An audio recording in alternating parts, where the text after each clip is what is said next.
Kawhi Leonard is having one of the best seasons of his career, and he's not going to the All-Star game. How does a player leading the league in steals, scoring a career high, and carrying the Clippers get completely snubbed while LeBron slides into his 22nd appearance? What's really happening behind the scenes? This isn't just about stats, it's about politics, legacy, and how the NBA plays favorites. Fans and players didn't vote him in, yet the league overruled everyone. Stick around, because by the end, you'll see exactly why Kawhi got robbed and why LeBron's spot might not be about basketball at all. The NBA All-Star reserve list is out or whatever.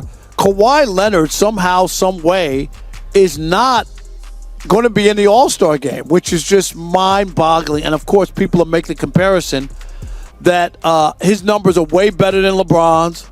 He's played in more games than LeBron, all those things. Rob Parker didn't hold back, finally voicing what so many have been quietly thinking. The NBA practically shoved LeBron James into the All-Star lineup over Kawhi Leonard, and the stats tell the real story. Fans didn't pick him, fellow players didn't back him, yet somehow LeBron is heading to his 22nd All-Star game while Kawhi watches from home. This isn't subtle, it's a glaring example of the league rolling out the red carpet for its superstar, showing just how much the golden boy gets the benefit of the doubt, no matter the numbers. It's easier to go, we'll put LeBron in because all the stuff I mentioned, 23 years of this, he's been the face of the league, this might be the last one, get him in. This is politics as usual, meaning this is sometimes I got to make a move as either Adam Silver, commissioner of a league, or owners or coaches that make sense for the league. And putting him in there, if this is his last one, it's in LA, it makes sense. We're going to right or wrong, maybe they feel that the fans didn't vote him in, and we're going to take care. Drop a comment below and let me know, does LeBron truly deserve this All-Star spot, or is the NBA just giving him a favor as he cruises toward the end of his career? So the question becomes... What's the question, Rob G? How the hell did LeBron James get the nod over Kawhi Leonard? And you know what? What? Because the NBA forced the issue and put him in with the idea that maybe this is going to be it, that maybe he's not going to... That he's not going to play after this year, that this is a real possibility. The NBA just revealed its All-Star reserves, and yep, LeBron James is heading to his 22nd All-Star game, an incredible record, no doubt. But here's the part everyone's glossing over. Kawhi Leonard got flat-out snubbed, even though his stats blow LeBron's out of the water in nearly every key category. Rob Parker didn't hold back, calling it exactly what it is, the league bending the rules to make sure LeBron gets the spotlight. Probably because they figure this could be his final season. The All-Star reserves were announced over the weekend, and you mentioned it. LeBron James was the big headliner, right? 22nd NBA All-Star game appearance for him. Congratulations to LeBron. Obviously, it's a big accomplishment. It extends his record that he's already had for about 2 years now. But if you do a quick Google search, when you search LeBron James All-Star, the top search that comes right after that is, how did LeBron get in over Kawhi Leonard? Because if you mentioned it, Rob, you look down the stats, Kawhi Leonard has him beat on every major statistical category, save for assists per game. LeBron's got that. And field goal percentage, which LeBron is up by 0.5%. That's it. But in terms of games played, points, rebounds, steals, blocks, three-point, free throw, box plus minus, VORP, everything favors Kawhi Leonard. In fact, Kawhi Leonard is averaging a career-high 27.7 points per game. Let's break down the numbers because they're honestly shocking. Kawhi Leonard is outpacing LeBron in nearly everything: points per game, rebounds, steals, blocks, three-point and free throw percentages, box plus minus, and just about every advanced stat you can name. The only areas where LeBron edges him out?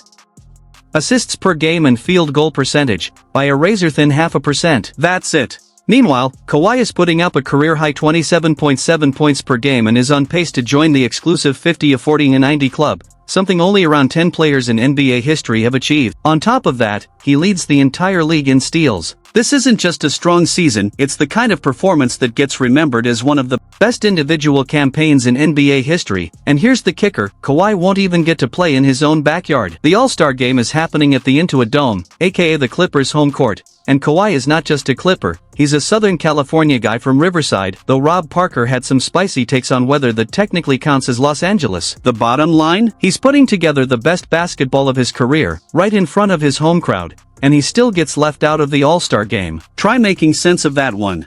The fans didn't vote him in, knowing that this could be the last one too. His own players and peers didn't vote him in. And the idea that the NBA took it, the fans and the players already spoke. It would have been easy not to have him this time because the everybody else has spoken. The fans. We're all the LeBron fans. There's nothing but all these. LeBron's my GOAT.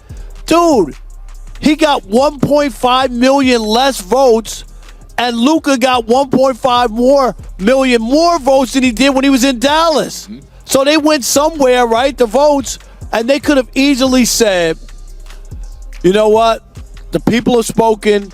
His peers have spoken. We don't need to get involved in this, and yet they still did it, and I think it stinks. Rob Parker's take? The NBA looked at the situation and basically said, this could be LeBron's final season, we need him in the All-Star game. And when you look at the numbers, it actually adds up. Fans didn't vote for him, he racked up 1.5 million fewer votes than in previous years. His fellow players, the ones who actually face him on the court, didn't pick him either. Both the fans and the players were saying, not this year. That would have been the perfect excuse for the league to step back and let the process play out. But they didn't. Instead, they slipped him in through the coach's vote, a move the NBA has clear sway over, essentially forcing LeBron into the game no matter what anyone else thought. You spent 20 years in Detroit. And you know what, people, I'm mad that my stepfather, dang it, I'm gonna say it for him. 50 years he worked at the GM plant there. And you know what they didn't give him? They didn't give him a parting gift. They didn't give him a gold watch. They didn't give him a Cadillac. You've been making Cadillacs for 50 years. Here's a Cadillac on your way out. They could at least given him the bumper or something. Give him a ceremonial him gold nothing? steering wheel or something. He didn't get anything. No, I'm serious.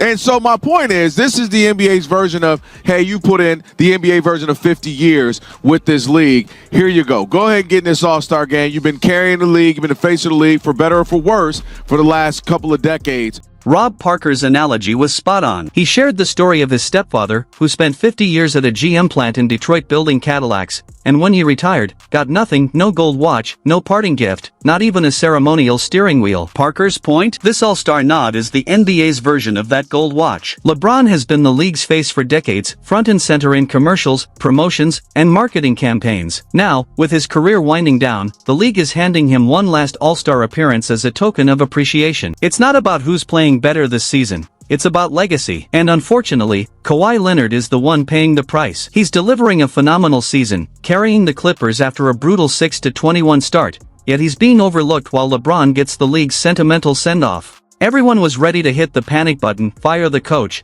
tell James Harden to hang it up, the whole 9 yards. But Kawhi Leonard went on an absolute tear, and suddenly the Clippers, now 23-29, look a lot more competitive than they did early on. They've gone 17-8 in their last 25 games and are battling for a play-in spot. Kawhi's playing like he's back in Toronto, dominating at the championship level we remember from a few years ago. He's been nothing short of spectacular. But here's the kicker that Rob Parker pointed out: LeBron's history got him into the All-Star game, while Kawhi's history kept him out. Kawhi's legacy, load management, frequent injuries, disappearing stretches, avoiding the media, and lacking the flashy personality the league can sell, works against him in subjective choices like all-star selections, no matter how incredible his current season is. For the NBA, it's way simpler to justify, LeBron goes in, he's been the face of the league for decades, than to push for a guy like Kawhi Leonard, who barely speaks and is always managing his health. That lack of outward personality really matters. Think about Barry Sanders, he barely said a word, but everyone adored him. The difference? When you think of Sanders, you remember jaw-dropping highlights and pure greatness. With Kawhi, the first thing people mention is load management and sitting out games. It's unfair, especially this year when he's healthy and playing at an elite level. Sure, Kawhi gave us one of sports media's funniest moments, the clip of him laughing in an interview,